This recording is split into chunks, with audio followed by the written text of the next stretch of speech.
be students in a couple of weeks who will be sitting in a classroom with an Olympic swimmer from BYU and not even know it. His name is Josue Dominguez. He represented the Dominican Republic, and he's approaching his senior season at BYU. He now joins us on BYU Sports Nation. He's back in Provo. Josue, how were the Olympics, man? Congratulations on being at the Olympics. That was so cool to watch.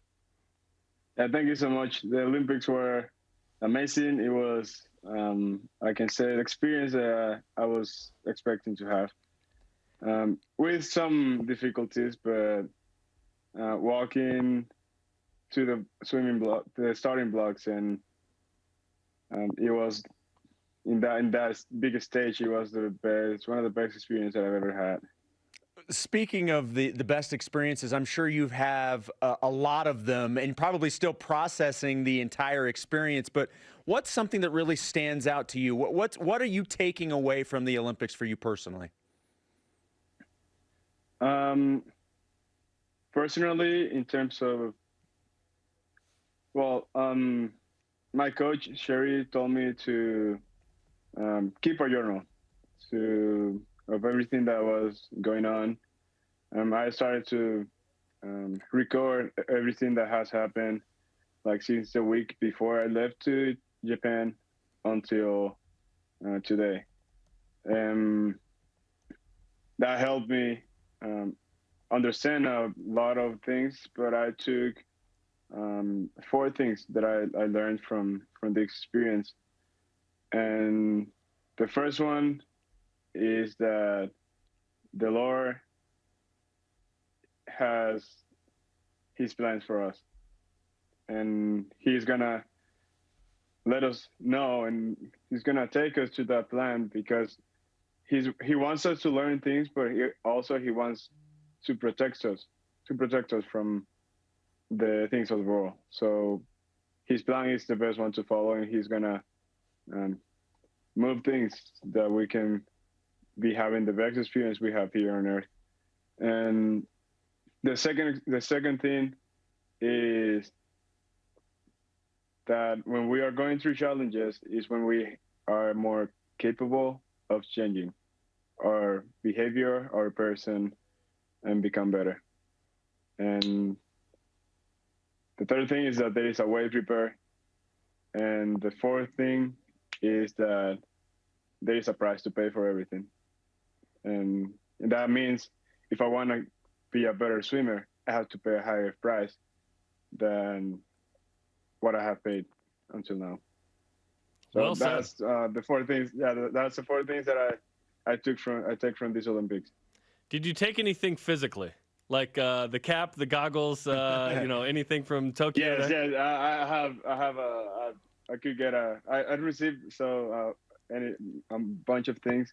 They even let us get the one of the blankets from the village. So I have my Tokyo 2020 blanket right here in my bed. That's awesome. And yeah, then besides that, I have all my issue from my country, and they gave us a lot of stuff. So it was amazing. Hey, that's an acceptable red on this program. The country of the Dominican Republic, the red, it looks beautiful. It's not crimson red like Utah, but we're good.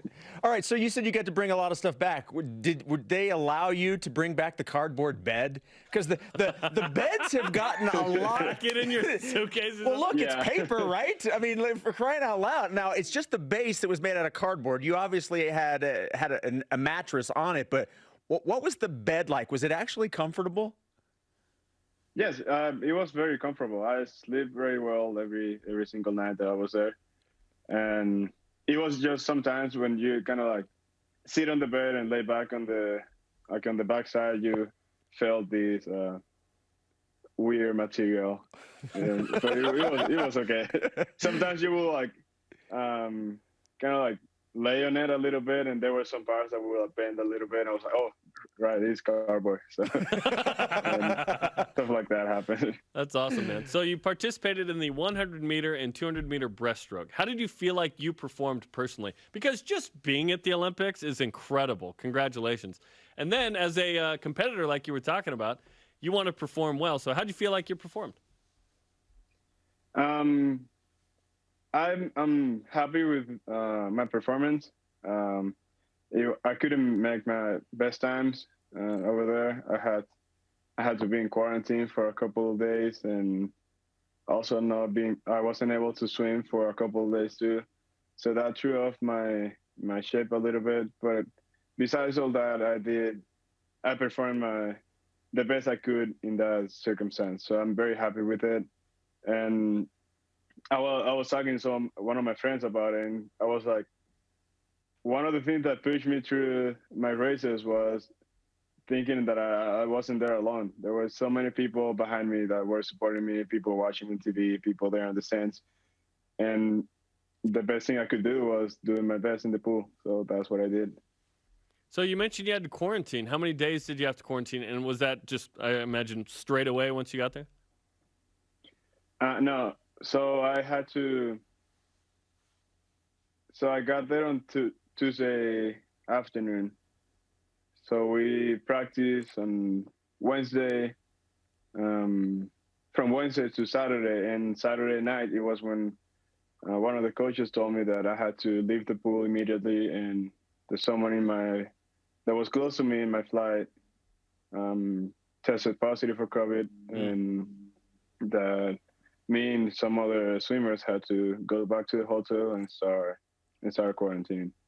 So I had to be in quarantine since the day I arrived to Japan. Like 14 days since the day that I arrived to Japan. So I was basically out of quarantine the 28th of July. Like the day after I finished all my races. Oh, gotcha. Well, congratulations on going to the Olympics, and welcome back to Provo. You'll start school in a couple weeks, and I'm telling you, there's going to be kids in classes with you that have no clue, right? Like, you could be like, I was in the Olympics. You're not going to do that, but that'd be hilarious. No, yeah. Well, congratulations, and thanks for taking a couple minutes, Josue. Best of luck on school and your senior season. We're going to be watching the swim and dive team closely. Yeah, it's gonna be a fun season. It's gonna be good. So absolutely, I'm excited for it. Okay, thanks, Josue. Thanks, Josue. Thank you so much. Josue Dominguez, repping the Dominican Republic from BYU. So